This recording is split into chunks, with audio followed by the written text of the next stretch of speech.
Assalamualaikum warahmatullahi wabarakatuh. Di sini kami dari kelompok penyaji akan mempresentasikan dengan topik kemajemukan keagamaan kemasyarakatan. Dengan beranggota yang pertama yaitu ada Nuryanti Dwi Retnosari dengan NIM 159, yang kedua yaitu ada Yolanda Della dengan NIM 723, yang ketiga itu ada Rianita Indayanti dengan NIM 732, yang keempat ada Putri Irianti Lestari dengan NIM 740, yang kelima ada Endang Dwi Kristianti yaitu dengan NIM 863, yang terakhir yaitu Siti Halimatu Sa'diyah dengan NIM 915. Di sini saya akan menjelaskan tentang Islam dan nilai-nilai universal. Islam adalah agama yang universal, di mana agama yang pemberlakuannya tidak dibatasi oleh tempat dan waktu tertentu.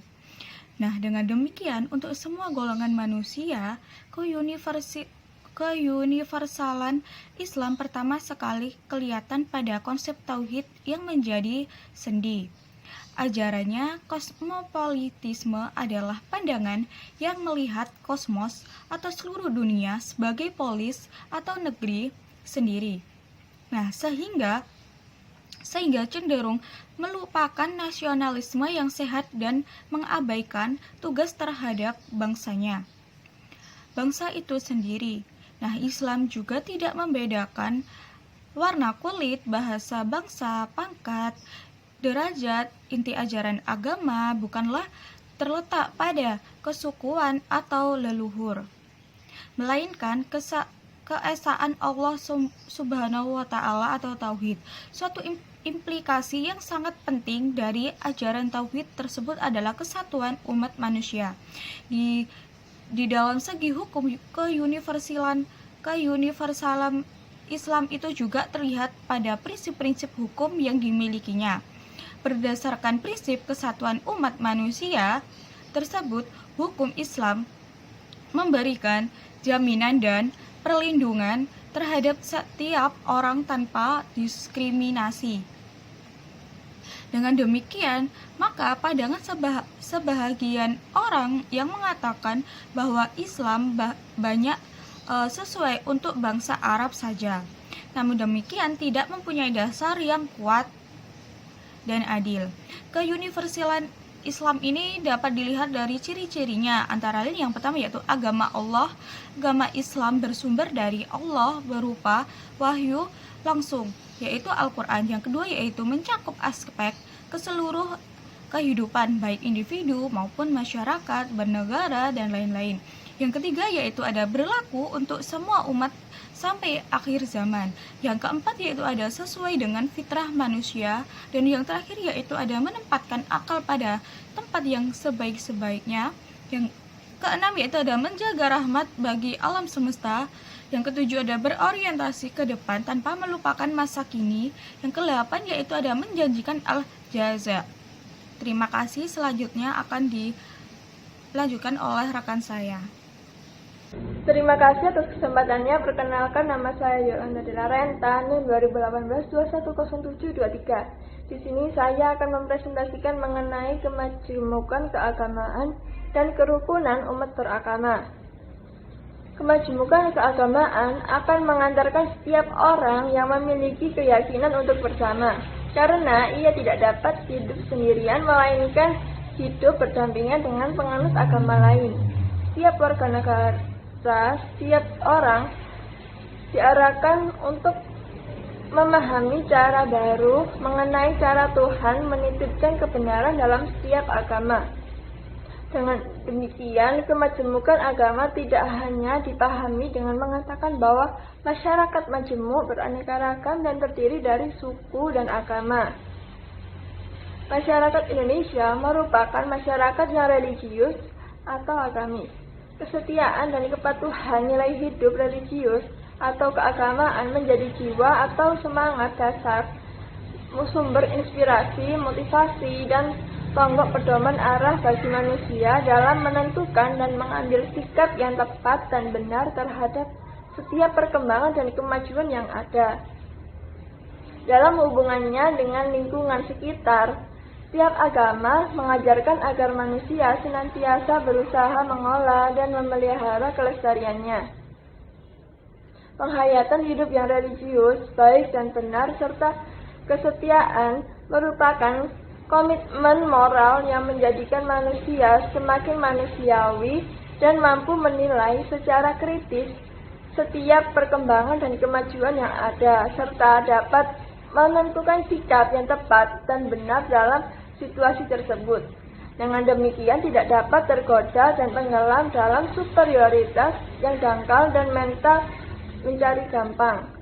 Fakta bahwa manusia sering mengalami keterpecahan dan tereliminasi dari diri sendiri dan dunianya merupakan indikasi bahwa orang tersebut belum menghayati hidupnya secara baik dan benar sesuai dengan ajaran imannya. Ia belum sanggup mengaktualisasikan visi dan misi dasar keagamaannya. Kesetiaan dan kepatuhan menghayati nilai-nilai hidup yang religius atau keagamaan menjadi jiwa atau semangat dasar, sumber inspirasi, motivasi, dan tonggak pedoman arah bagi manusia Indonesia dalam menentukan dan mengambil sikap yang tepat dan benar terhadap setiap perkembangan dan kemajuan yang ada. Sebaliknya, dengan menghayati nilai-nilai yang religius atau keagamaan secara baik dan benar, orang justru semakin terbuka dan kritis untuk mengevaluasi dan memelihara nilai-nilai hidup yang ada di balik setiap perkembangan dan kemajuan, yang juga orang akan semakin peka dan tanggap memperhatikan kehidupan sesama dan kelestarian lingkungan yang ada di sekitarnya. Selanjutnya yaitu kerukunan antar umat beragama. Kerukunan antar umat beragama adalah suatu kondisi sosial ketika semua golongan agama bisa hidup bersama tanpa mengurangi hak dasar masing-masing untuk melakukan kewajiban agamanya. Masing-masing pemeluk agama yang baik haruslah hidup dengan rukun dan damai. Karena itu, kerukunan antar umat beragama tidak mungkin akan lahir dari sikap fanatisme buta dan sikap tidak peduli atas hak keberagamaan dan perasaan orang lain. Tetapi dalam hal ini tidak diartikan bahwa kerukunan hidup antar umat beragama memberi ruang untuk mencampurkan unsur-unsur tertentu dari agama yang berbeda, sebab hal tersebut akan merusak nilai agamanya itu sendiri. Kerukunan antar umat beragama itu sendiri juga diartikan dengan toleransi antar umat beragama. Dalam toleransi itu, pada dasarnya masyarakat harus bersikap lapang dada dan menerima perbedaan antar umat beragama. Selain itu, masyarakat juga harus saling menghormati satu sama lainnya, misalnya dalam hal beribadah, antar pemeluk agama yang satu dengan yang lainnya, dan tidak saling mengganggu. Kerukunan antar umat beragama adalah suatu bentuk hubungan yang harmonis dalam dinamika pergaulan hidup. Terima kasih, selanjutnya akan dilanjutkan oleh rekan. Assalamualaikum warahmatullahi wabarakatuh. Terima kasih atas kesempatannya.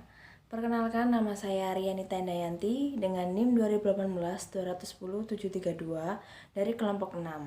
Di sini saya akan menjelaskan tentang keterbukaan, saling menghargai, dan toleransi. Tasamuh atau toleransi adalah sikap saling menghormati, menghargai, dan terbuka atas setiap perbedaan dan bersikap menerima terhadap perbedaan tersebut, baik perbedaan agama, suku, ras, golongan, dan lain-lain. Dalam ajaran Islam, toleransi merupakan perbuatan akhlak terpuji atau akhlak al-karimah. Kejayaan seseorang, masyarakat, atau bangsa ditentukan oleh keluhuran akhlaknya. Putri Rian Lestari, NIM 2018-0740 akan mempresentasikan tidak berbantahan secara tidak sehat dengan ahli kitab. Dalam ayat-ayat tersebut dijelaskan bahwa umat Islam dilarang berdebat dengan ahlul kitab kecuali dengan cara yang lebih baik. Ini adalah tuntutan agar umat Islam melakukan interaksi sosial dengan ahlul kitab dengan cara yang baik. Artinya, perbedaan pandangan dan keyakinan antara umat Islam dan ahli kitab tidak menjadi penghalang untuk saling membantu dan bersosialisasi. Kamu, umat Islam, adalah umat terbaik yang dilahirkan untuk manusia, karena kamu menyuruh berbuat yang ma'ruf dan mencegah kemungkaran dan beriman kepada Allah. Apabila para ahli kitab beriman, maka itu akan lebih baik bagi mereka. Beberapa dari mereka ada yang beriman. Quran Surat Al-Imran ayat 110. Dan sesungguhnya di antara ahli kitab ada yang beriman kepada Allah dan kepada apa yang telah diturunkan kepadamu dan yang diturunkan kepada mereka. Karena mereka orang-orang yang berendah hati kepada Allah dan mereka tidak memperjualbelikan ayat-ayat Allah dengan harga yang murah. Mereka mendapatkan pahala di sisi Tuhan mereka. Sungguh Allah sangat cepat perhitungannya. Quran Surat Al-Imran ayat 199. Katakanlah, hai ahli kitab, marilah berpegang kepada suatu kalimat atau ketetapan yang tidak ada perselisihan di antara kami dan kamu, bahwa tidak ada sembah kecuali Allah dan tidak kita persekutukan Dia dengan satupun, dan tidak pula sebagian kita menjadikan sebagian yang lain sebagai Tuhan selain Allah. Jika mereka berpaling, maka katakanlah kepada mereka, saksikanlah bahwa kami adalah orang-orang yang berserah diri kepada Allah. Quran Surat Al-Imran ayat 64. Ciri-ciri ahli kitab yang mendapatkan hidayah walaupun masih di dalam kekafiran, tetapi telah memiliki sifat-sifat yang baik, yaitu 1. Memiliki sifat yang jujur, 2. Pemberani dan tidak licik, yang ketiga tidak bersifat pengecut. Sekian presentasi dari saya, selanjutnya akan dilanjutkan oleh rekan saya. Assalamualaikum warahmatullahi wabarakatuh. Terima kasih atas kesempatannya. Perkenalkan, nama saya Enang Dwi Kristianti, NIM 2018 210863. Di sini saya akan menjelaskan tentang pluralitas mazhab dan ukhuwah. Yang pertama ada mazhab adalah sesuatu yang menjadi pendapat iman atau ahli agama berkaitan dengan hukum-hukum yang digali dari sumbernya. Dalam hal ini, sumber mazhab diperoleh tidak lain dari Al-Quran dan hadis. Jika dilihat dari bahasannya, mazhab terbagi menjadi dua makna. Yang pertama, mazhab adalah al-mutaqo, yang berarti diyakini. Kedua, mazhab adalah at-tohriyah, yang bermakna jalan atau metode. Nah, dari segi bahasa ini dapat dipahami bahwa mazhab adalah sesuatu yang diyakini atau berupa jalan maupun metode untuk memahami hukum-hukum yang berlaku dalam agama Islam. Kemudian ada pluralitas. Nah, semboyan Bhinneka Tunggal Ika itu kental tersemat dalam kehidupan masyarakat Indonesia. Hal ini merujuk pada kehidupan masyarakat yang multietnis dan tersebar dari Sabang hingga Merauke. Sehingga geografis di Indonesia merupakan negara kepulauan yang memiliki banyak ragam suku, ras, bahasa, dan agama, atau disebut juga dengan pluralitas. Pluralitas ini menjadi sebuah realita dan mesti diterima sebagai kekayaan nasional bangsa Indonesia. Kemudian yang ketiga, saya akan menjelaskan tentang ukhuwah. Pada konsep ukhuwah Islamiyah, seseorang merasa saling bersaudara satu sama lain karena sama-sama memeluk agama Islam. Umat Islam yang dimaksudkan bisa berada di belahan dunia manapun. Nah, dalam konsep ukhuwah, seseorang merasa saling bersaudara satu sama lain karena merupakan bagian dari bangsa yang satu. Misalnya bangsa Indonesia. Terima kasih, selanjutnya akan dilanjutkan oleh rekan saya. Assalamualaikum warahmatullahi wabarakatuh. Saya Siti Halimatus Sa'diyah dengan NIM 2018-210915. Di sini saya akan menjelaskan macam-macam pluralitas itu sendiri. Yang pertama, di sini ada perbedaan agama. Nah, terdapat beberapa agama dan banyak aliran kepercayaan yang diakui di Indonesia, sehingga menjadi hal yang sangat lumrah jika melihat upacara sembahyang yang berbeda-beda. Nah, ada 6 agama yang diakui di Indonesia, yaitu Islam, Katolik, Kristen, Protestan, Buddha, Hindu, dan Konghucu. Nah, selain itu ada aliran kepercayaan seperti kejawen yang dianut masyarakat Jawa. Nah, setiap agama memiliki ajaran dan peninggalan yang berbeda-beda. Nah, untuk umatnya, agama Hindu dan Buddha meninggalkan berupa patung dan relief pada dinding candi, sedangkan pada masa perkembangan Islam di Indonesia hasil seni berganti dari relief ke patung menjadi seni kaligrafi dan masjid.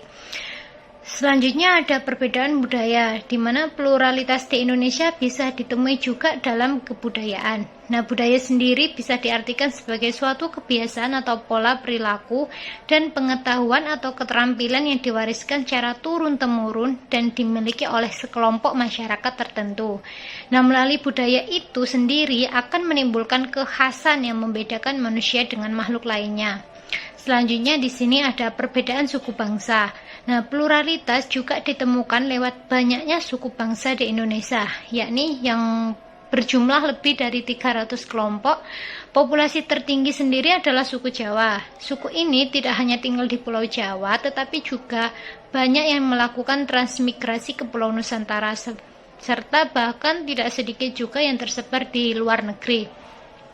Selanjutnya ada perbedaan pekerjaan. Nah, pekerjaan sendiri merupakan suatu aktivitas yang dilakukan manusia untuk memenuhi kebutuhannya, karena manusia sangat membutuhkan jasa orang lain melalui pekerjaan yang dilakukan.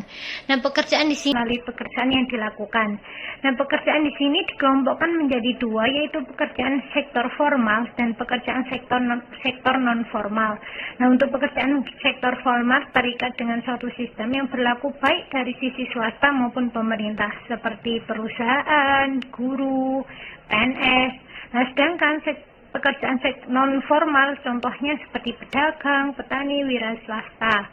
Nah, selanjutnya ada peran dan fungsi keragaman suatu budaya. Nah, jika membahas pluralitas yang ada di Indonesia, maka tidak akan pernah habis, karena dari ujung timur sampai ujung barat, budaya Indonesia memiliki banyak keragaman. Contohnya saja tarian saman dan jaipong. Kedua tarian tersebut merupakan tarian asli dari Indonesia, dan hal tersebut bisa menggambarkan betapa kayanya Indonesia. Nah, adapun fungsi dari keragaman budaya dalam konteks pembangunan nasional antara lain sebagai daya tarik bangsa asing, mengembangkan kebudayaan nasional, tertanamnya sikap toleransi, saling melengkapi hasil budaya, dan mendorong inovasi kebudayaan. Nah, sekian presentasi dari kelompok kami. Apabila ada salah kata, mohon maaf. Assalamualaikum warahmatullahi wabarakatuh.